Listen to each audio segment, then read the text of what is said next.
The afternoon had been loud long before anything went wrong. Engines growled like restless animals, chrome flashing beneath a pale sun, leather vests creaking as bodies shifted and laughed. The parking lot outside the old roadside diner buzzed with the sound of dozens of motorcycles lined up like soldiers at ease. It was supposed to be a simple stop: food, fuel, and a short break before the road stretched on again.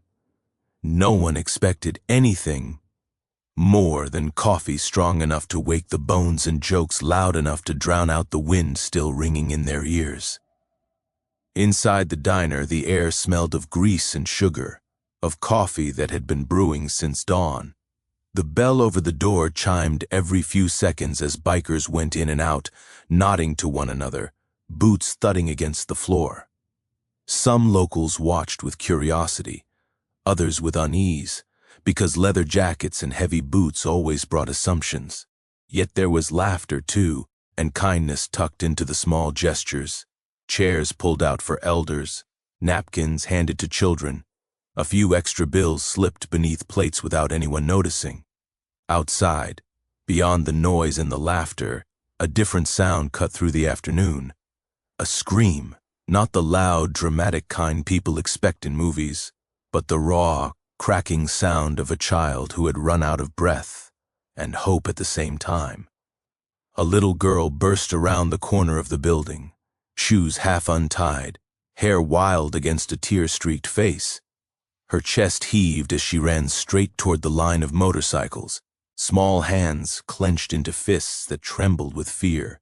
Dust clung to her knees, and one sleeve of her shirt was torn as if grabbed and yanked. "They're beating my mama!" the child cried, voice breaking with every word. "Please, please help!" The laughter died instantly. Engines went silent. Conversations cut off mid-sentence. The air shifted, heavy and sharp, like the moment before a storm breaks. Every eye turned toward the child, and in that stillness something old and instinctive woke inside the group. The child's words weren't dramatic. They were desperate, honest, terrified. A chair scraped loudly as someone stood. Another followed, then another. Boots hit the pavement in a steady rhythm, not rushed, not frantic, but purposeful. Faces hardened, not with anger, but with focus. The child tried to speak again, words tangling with sobs. They're hurting her. In the blue house, the one with the fence that's falling down. A gloved hand gently knelt to the child's level, not touching, not crowding, just steady and calm. A voice lowered itself to match the child's height, soft enough not to frighten. "You're safe now. Show the way." The child turned without hesitation and ran, small legs pumping with renewed urgency. The sound of boots followed, not rushing, not panicked, but steady, unified. The group moved like a single shadow stretching down the street. The blue house wasn't hard to find. Paint peeled from its sides, and the gate hung crooked, swaying slightly as if tired of pretending it still worked. The sound reached them before the scene did. Raised voices, a sharp cry, something crashing against a wall.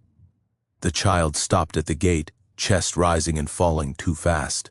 Small hands gripped the metal until knuckles turned white. "It's there," the child whispered, fear trembling through every syllable. The group didn't hesitate. The gate creaked open, protesting softly, and boots crossed into the yard. The noise from inside the house grew louder, anger spilling through thin walls, the sound of something heavy being shoved aside. A door stood half open. Inside, the air was thick with fear. A woman stood near the kitchen table, one arm raised in a futile attempt to shield herself, the other wrapped protectively around a small frame that trembled against her side. A man loomed close, voice sharp and cruel, words slashing deeper than any fist. The room froze when shadows filled the doorway. Silence fell like a dropped plate. The man turned, surprise flickering across a face twisted with rage. Eyes widened as the space filled with leather and steel, with quiet presence and unyielding stillness. No shouting followed, no threats, just the weight of many watching eyes and a sense that something had shifted beyond control. A voice spoke, calm and low, carrying authority without volume. Step away. The command wasn't shouted. It didn't need to be. It settled into the room like gravity. The man scoffed, puffing out his chest, trying to reclaim power with noise. "This ain't your business." A boot moved forward, slow, deliberate, stopping inches from the man's foot. Another voice followed, steady and firm. It became everyone's business the moment a child ran crying into the street. The woman's breath hitched. Her eyes flicked from face to face, confusion and fear mixing with something fragile, hope. The man laughed harshly, but the sound faltered as he realized something. No one was backing down. No one was shouting back. No one needed to. Hands moved, not to strike, but to create space. The woman and child were gently guided away, wrapped in jackets that smelled of road and wind. A large hand lifted the child easily, resting the small body against a shoulder that felt like a wall of safety. Outside, the sunlight felt different, softer. The child clung tightly, tears soaking into leather, small fingers gripping as if afraid the ground might disappear again. Inside the house, voices stayed low, firm, controlled. Words were chosen carefully, each one a boundary drawn in stone. The message was clear: harm ends here. No one raised a fist. No one needed to. When it was over, the man sat slumped, the fight drained out, the room heavy with consequences that could no longer be avoided. A phone call was made, calmly, clearly, details given without drama or embellishment. Outside, the woman sat on the edge of the porch steps, wrapped in a jacket far too large, hands shaking as adrenaline faded. Someone knelt nearby, offering a bottle of water. Another person crouched a few steps away, giving space but staying close enough to catch her if her strength gave out. The child hadn't let go yet. Small arms stayed wrapped tight, face buried against a chest that rose and fell in a slow, steady rhythm. Every now and then the child peeked out, eyes scanning the world, as if afraid it might suddenly turn cruel again. "It's okay," a voice murmured, low and gentle. "You did the bravest thing anyone could do." The child sniffed. "I was scared. Being scared and doing something anyway, that's courage." Those words seemed to settle into the child, easing. Something tight and aching. The grip loosened just a little. Neighbors began to gather at a distance, whispers floating on the air. Some watched with wide eyes, some with guilt, some with quiet respect. A patrol car arrived not long after, lights flashing but sirens silent. Officers stepped out, taking in the scene, listening carefully as events were explained. There was no shouting, no chaos, just truth laid out piece by piece. The woman spoke softly at first, voice trembling, then stronger as she realized she was being heard. Every sentence felt like releasing a stone carried too long.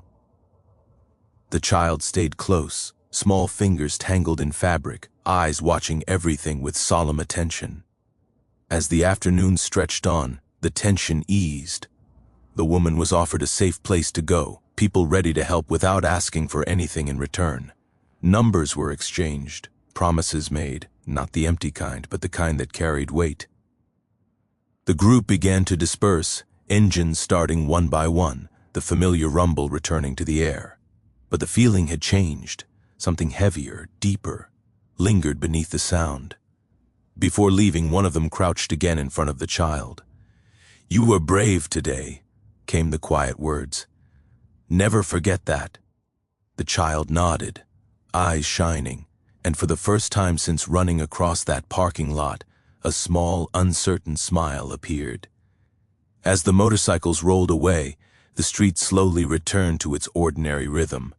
Yet something invisible had shifted, like a line drawn where none had existed before, a line that said pain would not always go unanswered, that fear could be met with courage, that sometimes the world answered when a small voice dared to cry out.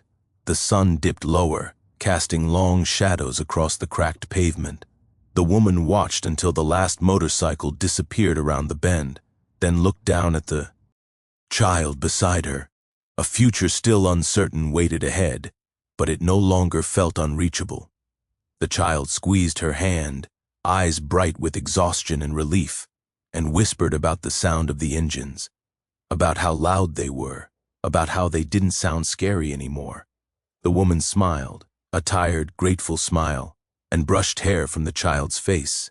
Somewhere down the road, the riders moved on, carrying the moment with them like a quiet promise, each mile humming with the knowledge that kindness, when it shows up without warning, can change the direction of a life. The wind picked up, rustling leaves along the sidewalk. The child leaned into the warmth beside her, watching the street where everything had changed, and as the day stretched toward evening, the echoes of that moment lingered, steady, unbroken, and still unfolding as the world continued to move forward, carrying with it the quiet truth that sometimes help arrives on two wheels, wrapped in leather and resolve, when a small voice dares to speak and refuses to be silenced, and the road ahead, though uncertain, begins to open just enough to let hope take its first careful step forward, trembling but alive, as the sounds of engines fade into memory and the promise of safety begins to take shape in the space left behind, waiting for what comes next, waiting for the next breath, the next moment, the next step toward a life no longer ruled by fear, but guided by the courage born in that single, desperate run across a parking lot toward strangers who chose to listen.